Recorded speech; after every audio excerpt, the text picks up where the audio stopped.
महाराज जी, लोग तीर्थ स्थान पर तीर्थ याटन करते हैं, जबकि भगवान सभी जगह हैं, कन कन में है। तो धार्मिक स्थलों पर जाना चाहिए या नहीं महाराज जी?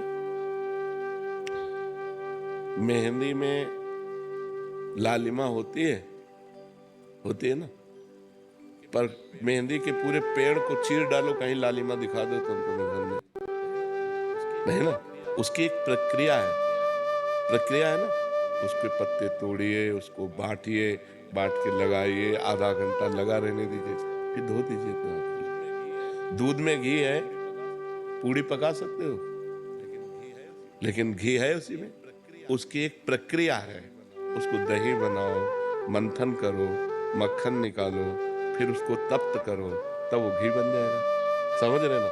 ऐसे परमात्मा सर्वत्र है। चीर फाड़ डालो किसी को, कहीं भी अगर मिल जाए तो बताओ। उसकी प्रक्रिया है साधना।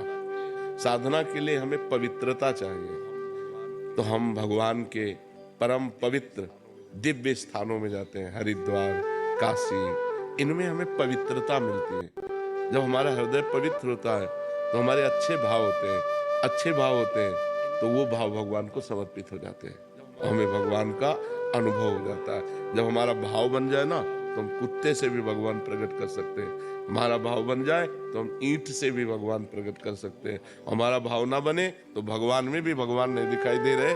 दुर्योधन का भाव नहीं है भगवान के प्रति। तो श्री कृष्ण को एक बहुत विद्वान प्रवीण यदुवंशी समझता, वो भगवान नहीं मानता।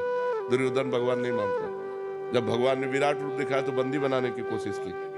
वो भगवान को मनुष्य मानता रहा, कभी भगवान नहीं माना। तो बात समझ में आई? ये जो तीर्थ बने हैं, ये पावर है, अध्यात्म के पावर है। जैसे गंगा जी नहा के आप देखो कैसा लगता है, एकदम फ्रेश, लेकिन नियमानुसार। अब गए, कुल्ला कर रहे हो, थूक रहे हो और मल रहे हो, साबुन लगा रहे हो, कोई अनुभव नहीं होगा। गए, साष्टांग दंडवत किए, माथा में जल रखा और गए, चुपचाप 5, 7, 11 डुबकी लगाई, एकदम बाहर हो गए। देखो एकदम आनंद आएगा।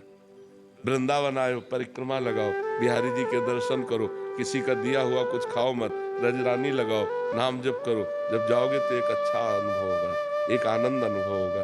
अब यहीं आओ, इधर उधर सब गंदगी करो, तो जब जाओगे तो कुछ हाथ नहीं लगेगा। ये परम पवित्र स्थान बनाए गए हैं कि हमको अध्यात्म का सहयोग मिले। हमारे जो गलतियां हो गई, पाप हो गए, वो नष्ट हो जाए। भगवान सर्वत्र है, पर जैसे दूध में सर्वत्र घी है, दूध से काम नहीं चल सकता। उसका प्रक्रिया, तो ऐसे प्रक्रिया का मतलब साधना। तो साधना का प्रारंभ करने के लिए हमें जो पवित्रता चाहिए, वो गंगा है, काशी है, जो बड़े बड़े तीर्थ है, इनमें इसीलिए जाया जाता है कि हम गृहस्थ हैं, हमसे कोई ना कोई पाप बन जाते हैं। तो इन तीर्थों में जाने से हमारे पाप नष्ट होते हैं, हमारे पुण्य बनते हैं, हमारा हृदय पवित्र होता है। अवश्य जाना चाहिए, पर जिस पद्धति से रहना, उसी पद्धति से रहना। हर तीर्थ में एक दिन उपवास करना चाहिए। अगर 3 दिन वास करे तो एक दिन उपवास करना चाहिए, दूसरे दिन फलाहार करना चाहिए, तीसरे दिन अन्नाहार करना चाहिए। एक दिन तो प्योर पूरा ऐसे जल पे रहना चाहिए, या ऐसे कष्ट सहना चाहिए। तीर्थों में जाकर दिन उपवास करो, वृंदावन की परिक्रमा करो, बिहारी जी के दर्शन करो, यमुना स्नान करो, यमुना जी के पास बैठकर नाम कीर्तन करो, नाम जप करो, ये कमाओ। जो तीर्थ स्थानों में परम पवित्र भाव कमाए जाते हैं, वो लेकिन बड़ा विचित्र है। यमुना किनारे भी बैठकर गंदी बात करेंगे, यमुना किनारे भी बैठकर गंदी क्रियाएं करेंगे, इधर उधर सब गंदी बातें करेंगे, तो धाम का फिर लाभ कहाँ मिल पाएगा? तो समझ पाते, जरूर जाना चाहिए।